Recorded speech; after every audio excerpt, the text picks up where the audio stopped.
அன்பர்களே, இன்று வெள்ளிக்கிழமை மிகப்பெரிய வியாபாரம். நாம நேற்றே சொல்லியிருந்தோம், இன்று வெள்ளிக்கிழமை மிகப்பெரிய தாக்குதல் பிசினஸ் டீலிங் மிக பெருசா நடக்கும் என்று. அந்த அளவுக்கு நடக்குது. இஸ்ராயல்ல பீர்சபா சிட்டி பற்றி எரிக்குது. அது அடுத்த செய்தியா கொடுக்கிறோம். இப்ப அவசரமாக நாம் தருகும் செய்தி என்னவென்றால், ஈராக்கில் எரிபொருள் அந்த ஃபீல் ஒன்று பண்ணுகின்ற போது ஒரு ஜெட் விமானம் ஒன்று இந்த ஈரான் தாடிகள் அடிச்சுட்டாங்க. அதுல 6 அமெரிக்க விமான பணியால் 4 பேர் காலியா. அதுதான் செய்தி. அதுல ஒரு ஷார்ட் செய்தியா கொடுத்துருவோம். நிறைய செய்தி இருக்குது, வருவோம். இந்த வெள்ளிக்கிழமை மிகப்பெரிய காலங்காத்தால இருந்தே மிகப்பெரிய டீலிங் நடந்திருக்குது. ஏராளமான வளைகுடாவில் கட்டாரில் இருந்தும் ஏராளமான அமெரிக்க துருப்புகள் கேம விட்டு வெளியாகி கொண்டிருக்கிறார்கள். இரவில் விபத்துக்குள்ளான அமெரிக்க எரிபொருள் நிரப்பும் விமானத்தில் காணாம போன 6 பணியாளர்கள் 4 பேர் இறந்து விட்டாங்களாம். KC-135 ஸ்டார்டோங் விமானம் ஈராக் மீது நடுவானில் மோதியதாக சந்தேகிக்கப்படும் சம்பவத்துக்கு பிறகு அதில் பயணித்த துருப்புக்களை தேடி தீவிரமா நிற்கிறாங்க அமெரிக்கன். ஈராக்கில் உள்ள அமெரிக்க துணை தூதரகம் மற்றும் ஏர்பில் சர்வதேச விமான நிலைய பகுதிக்கு அருகில் ஒரு வெடிப்பு ஏற்பட்டதாக அறிவிக்கப்பட்டுள்ளது. அமெரிக்க மத்திய கட்டளை, அதாவது சென்ட்ரல் கமாண்ட், ஒரு அறிக்கையில் கூறியது, மார்ச் 12 அன்று பிற்பகல் 2 மணி அளவில் மேற்கு ஈராக்கில் ஒரு அமெரிக்க KC-135 எரிபொருள் நிரப்பும் விமானம் விபத்துக்குள்ளானது. மீட்பு முயற்சிகள் தொடர்ந்து நடைபெற்று வரும் நிலையில் விமானத்தில் இருந்து 6 பணியாளர்கள்ல 4 பேர் செத்துட்டாங்க, மண்டையை போட்டாங்க. 4 இன்றைக்கு திருப்பதி ஒன்றில் போடப்பட்டிருக்குது. ஈரானில் உள்ள இந்த அயோக்கியர்களுக்கு என்ன நடந்தது என்று பாருங்கள் அது சொல்றாரு. ஈரானில் உள்ள இந்த அயோக்கியர்களுக்கு என்ன நடக்கிறது என்று பாருங்கள் என்று ட்ரம்ஸ் நெய்னா சொல்றான்.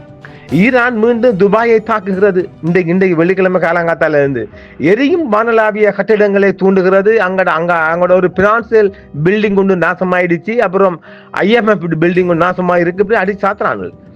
ஈரானில் கிட்டத்தட்ட 7.5K டோன் படகுகளை பயன்படுத்தி உலகின் மிகப்பெரிய எண்ணெய் நெருக்கடியை தூண்டியுள்ளது. இது ஒரு புறம் இருக்க, சிறப்பு படை தளத்தில் உள்ள பிரிட்டிஷ்களின் ஈரானிய ட்ரோன் கூடத்தான் தாக்கப்பட்டன. பிரிட்டிஷ் துருப்புக்கள் பல ஏவுகணைகளை ஏவ வேண்டி இருக்கிறது. போருக்கு மெதுவாக 17 பேருக்கா இஸ்ரேல் மந்தமான ஸ்டாமரை தாக்குகிறது. சம்பவத்தில் சூழ்நிலைகள் விசாரணையில் உள்ளன என்று இருப்பினும் விமானத்தின் இழப்பு விரோதமான துப்பாக்கி சூடு அல்லது நட்பு ரீதியான துப்பாக்கி சூடு காரணமாக இல்லைன்னு சொல்றாங்களாம். என்ன நடந்தே தெரியா, அந்த அளவுக்கு தாக்குறான் ஈரான் தாடி. உறவினர்களுக்கு அறிவிக்கப்பட்ட 24 மணி நேரத்திற்கு பிறகு சேவை உறுப்பினர்களின் அடையாளங்கள் மறைக்கப்படன. அவங்களோட எந்த ஊருக்காரங்க எதெல்லாம் அவங்க சொல்லலையா. இப்போதைக்கு காணாமல் போன மீதமுள்ள 2 குழு உறுப்பினர்களை தேடும் பணியும் தொடர்கிறதுனால அவங்க எந்தெந்த நாட்டு, அதாவது இப்ப போஸ்ட்ல பிளாக் இருக்கிறான் தானே, ஏகப்பட்ட நேஷனாலிட்டிக்காரன் இருக்கிறாங்க, அதையெல்லாம் இப்ப சொல்ல மாட்டோம் பண்ணாங்களாம். நேற்று மாலை மேற்கு ஈராக்கில் நடவடிக்கையின் போது ஒரு KC-135 ஸ்டார்டோங்கர் தொலைந்து போனது. ஆபரேஷன் எபிக் பியூரியின் ஒரு பகுதியாக 2வது டேங்கர் விமானத்தில் மோதியதாக கூறப்படுகிறது. அதெல்லாம் போய் பலரின் அச்சத்தை தூண்டி உள்ள இழப்புகளும் சொல்றாங்களாம். சென்ட்ரல் கமாண்ட், அமெரிக்காட்ட சென்ட்ரல் கமாண்ட் என்ன சொல்லுதென்றால், இந்த விபத்தை உறுதிப்படுத்தி US KC-135 எரிபொருள் நிரப்பும் விமானம் தொலைந்து போனது குறித்து மட்டும் எங்களுக்கு தெரியுதான்.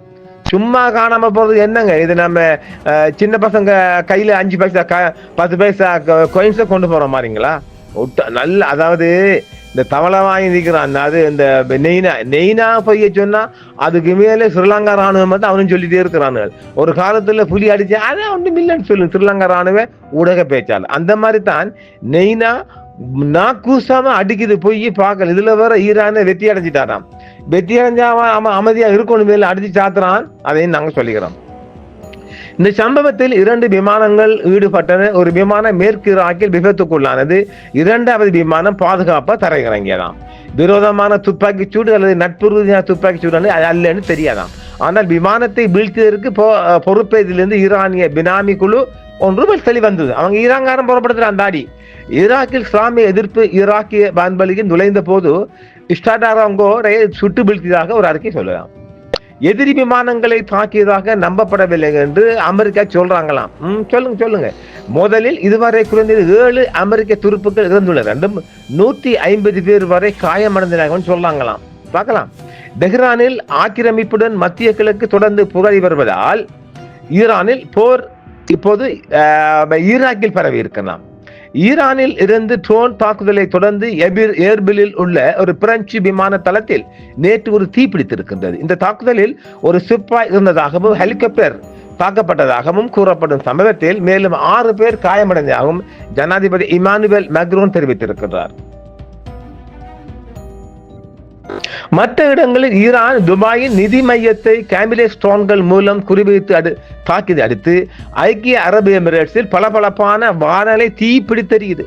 தொழில்துறை பகுதியில் ஒரு பயங்கரமான தீ விபத்து ஏற்பட்டதால் எமிராட்டின் நகரத்தின் வானலையில் அடர்த்தியான கரும்புகைகள் பரவுவதை காண முடியும். தற்பொழுது துருக்கியின் இன்சிலிக் விமான தளத்தில் அமெரிக்க துருப்புகள் வசிக்கும் ஒரு முக்கிய நேட்டோ தளத்திலும் இன்று லாஸ்ட் நைட் நள்ளிரவுக்கு பிறகு சிவப்பு எச்சரிக்கை சைரங்கள் கேட்டன. துருக்கிய வான்வெளியில் ஈரான் ஏற்கனவே 2 பாலிஸ்டிக் ஏவுகணைகளை ஏவியுள்ளது.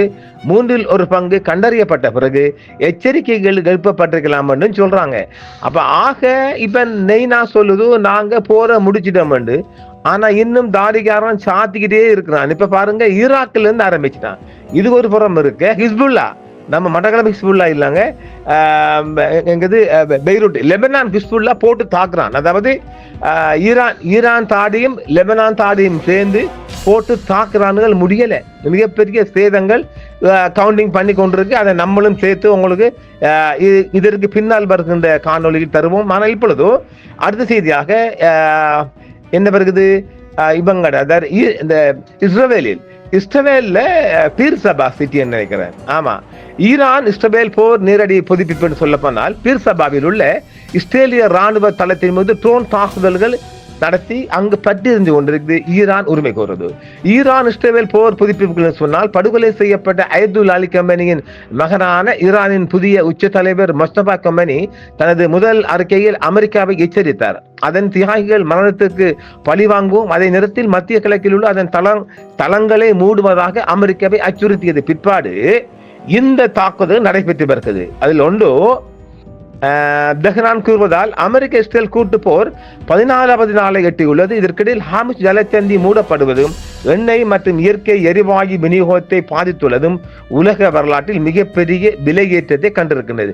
இது நம்ம ஏற்கனவே சொல்லிட்டோமுங்க.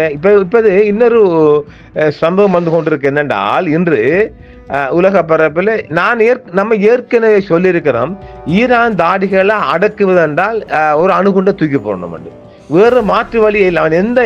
அவன் நிறுத்துங்கடா, யாராவது பேசுவாங்கன்னா அதுக்கு மாறான்ல. எவன்ட செல்லும் கேட்கிறாம ஒரு மிகப்பெரிய முரட்டுக்காலை போன்று தாக்குதல்கள் பல பக்கத்தாலும் விரிவடைஞ்சிருக்குது. இப்ப போதாக்குறைக்கு ஹிஸ்புல்லாவும் சேர்ந்துட்டாங்க. அப்ப சேர்ந்து இப்ப ஈராக்கை டார்கெட் பண்றாங்க. ஈராக்குள்ள அடிபடுது. ஈராக்குள்ள அவங்க ஏபிள் ஒரு பேஸ் வச்சுக்கிறாங்களே இந்த இவன்கள் அந்த குர்துஸ்காரங்களுக்காக அதையெல்லாம் போட்டு தாக்குறானுகள். மிகப்பெரிய தாக்குதல் தற்பொழுது தொடர்ச்சியாக நடைபெற்று வருகின்றது. அது ஒரு புறம் இருக்க, ஈரான் இஸ்ரேல் போர், ஈரானுடனான அமெரிக்க இஸ்ரேல் போர் மத்திய கிழக்கு முழுவதும் தீவிரமடைந்து ஏவுகணை தாக்குதல்கள், ட்ரோன் இடைமறிப்புகள், கடற்படை மோதல்கள் மற்றும் அதிகரித்து வரும் புவிசார் அரசியல் பதட்டங்களை தூண்டும் நிகழ்நேர முன்னேற்றங்களை பின்தொடர்ந்தால் ஈரான், இஸ்ரேல் மற்றும் துபாய், சவுதி அரேபியா, கட்டார், ஐக்கிய அரபு எமிரேட்ஸ், பஹ்ரைன், குவைத் மற்றும் ஒமான் உள்ளிட்ட முக்கிய வளைகுடா நாடுகளில் சமீபத்திய ராணுவ நடவடிக்கைகள், ராஜதந்திர எதிர்வினைகள், வெளியேற்ற ஆலோசனைகள் மற்றும் பொருளாதார நிகழ்ச்சிகளை கண்காணித்து கொண்டிருக்கிறாங்களாம். இப்ப வளைகுடாவிலிருந்து முழுதாக அமெரிக்க துருப்புகளை வெளியேக்கினா இவங்க அடி வாங்குற குறையும். இப்ப பில்டிங் எல்லாம் மிகப்பெரிய சேதமாயிட்டு பெரிய அடி டாக்கெட் துபாய்க்கு தான். ஏன்டா அவன் ஆக மோசமா இருக்கிறான். ஏனென்றால் அவங்க சும்மா இல்ல, யூஏக்காரங்க அவங்க எம்பேசி காட்டுறதுக்கு எங்க இஸ்ரேலுக்குள்ள எம்பேசி காட்டுறது காணியும் வாங்கி வச்சுக்கிறாங்க இஸ்ரேலுக்குள்ள. இது எப்படி பட்டாக்கல வைப்பாங்க. ஆக அடக்கணும் இல்லாட்டி அடங்கணும். அப்ப நீங்க அடங்கலன்னா அவன் அடக்கத்தான் செய்வான், வேற வழி இல்லதானே. அவன் ஏழு நான் வீரன் இல்லை. அமெரிக்கா அதன் கடுமையான தவறான கணக்கீட்டுக்கு வருந்துகிறேன் என்று தெரிவிக்கும் வரை போரில் பின்வாங்க மாட்டோம் என்று ஈரான் தாடிகள் சொல்லுது. இதேவேளை நரேந்திர மோடி பெசஸ்கேனோட பேசியிருக்கிறாராம். என்னதை பேசினா தெரியல. பொதுமக்கள் உயிரிழப்புகள் குறித்து கவலை செய்கிறார். யாரு? நெய்னா இந்த டெல்லி மஸ்தான். இவனுக்கு எப்படி வரப்போகுது? பொதுமக்களை பார்த்து இவனே குண்டு குவிக்கிற கூட்ட சேர்ந்துக்கிட்டு அவன் அந்த எபிஸ்டனு கூட சேர்ந்துக்கிட்டு அவன் பாப்பாவை தோல்ல கை போட்டு நகி தெரிஞ்சிட்டு இது பேசியது டெல்லி மஸ்தானும். இந்த பொதுமக்கள் ஆறா தாக்குறான், அமெரிக்கன் தான் தாக்குறான். அதை யாரு பார்த்தீங்க? இதேவேளை ஏப்ரஹாலிங்க அடி வாங்கிட்டாரா மீண்டும் மீண்டும். அதுக்கு நாங்க செய்திக்கு வாரம். ஆக இந்த செய்தி அதிகரிப்பதால் மீண்டும் மற்றொரு காதைகளில் சந்திப்போம் நேர்களே. என்றும் உங்களுடன் சன்ரைஸ் இந்தியா டிவி சப்ஸ்கிரைப் பண்ணுங்கள், பெல் பட்டனையும் கிளிக் செய்யுங்கள். உங்கள் ஆதரவே எங்கள் சேவை. ஆதரவு தாருங்கள், அரவணைப்போம். மறக்காம சர்ப்ரைஸ் பண்ணுங்க. தேங்க்யூ.